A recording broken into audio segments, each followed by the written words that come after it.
Hey guys, welcome back to my YouTube channel, and to those that are new here, a very warm welcome to you. And today I'm going to show you how to make some fluffy scones. So if you're still struggling on how to make these fluffy scones, don't go anywhere, you are at the right place, because I'll show you all the tricks on how to make them.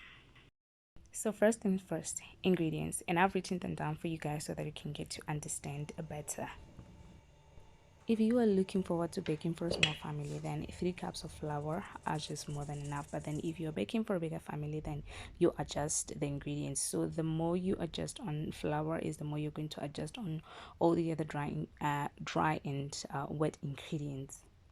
Then mix all your dry ingredients well, and when you show that they're well mixed, and then you add 1 tablespoon of butter, and then do the same thing again, mix until you're satisfied. Then once you're done, the next step would be to add some vanilla extract, and that would be half a teaspoon, and then the same thing applies to food coloring, which is definitely optional.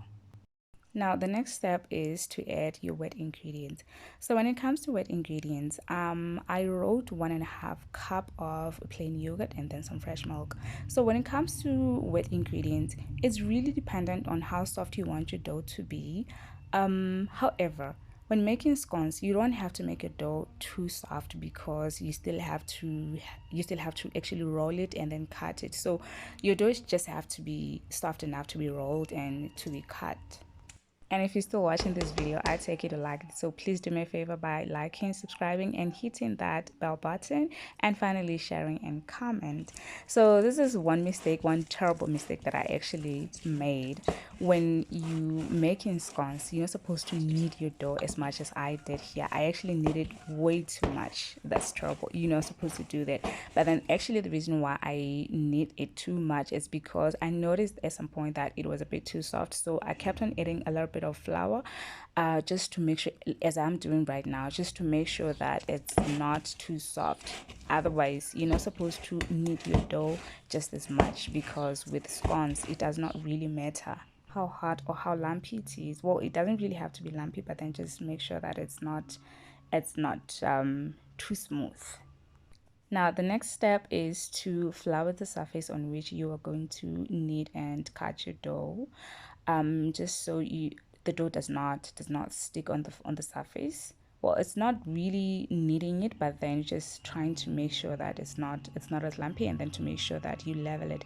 I'm not really going to roll it. Even kneading, as you can see, I'm not really kneading it. I'm just making sure that it's covered in flour so that it does not stick on the roller. And then when it comes to rolling, I'm not really rolling it that much. I just want to make sure that it's leveled, and then that the scones are not too thick and then they're not too thin either. So when it comes to thickness, I think I made it into about 4.5 centimeters or so. So it'll depend on how thick you want your scones to be, or how thin your scones, how thin you want your scones to be. Sorry. And now the next thing is to cut. You can use any sort of cutter you want to use. So actually my cutters are not rounded. I don't have a rounded cutter, so that's why I'm actually using this class, and I actually like the size of it. So it's going to give me the perfect size of scones that I actually want. So you can just freestyle. There's no specification as to which kind of cutter you have to use. So yeah, that is pretty much it.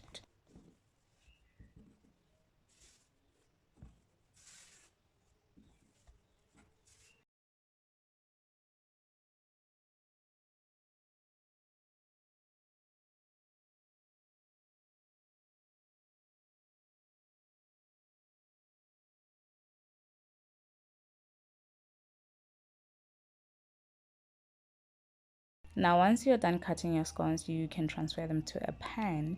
So to ensure that they do not stick, I'm actually applying a non-stick spray to make sure they don't stick. And make sure that you leave a little bit of a space in between your scones to make sure that they do not stick together, because once they actually get heated, they're going to become a little bit bigger. Now I'm topping the scones with a beaten egg. You can either use this beaten egg or some milk, to make sure that they give you a golden color on the top, and then you are done just like that. So that's basically it. Now here's the final result. there you have it, and that's the golden color I am actually talking about. So I really hope you guys loved the video. So if you did, please don't forget to subscribe to my channel, hit the notification bell, and then like and comment and share the video with as many people as possible. Thank you very much. I'll see you guys next time. Bye.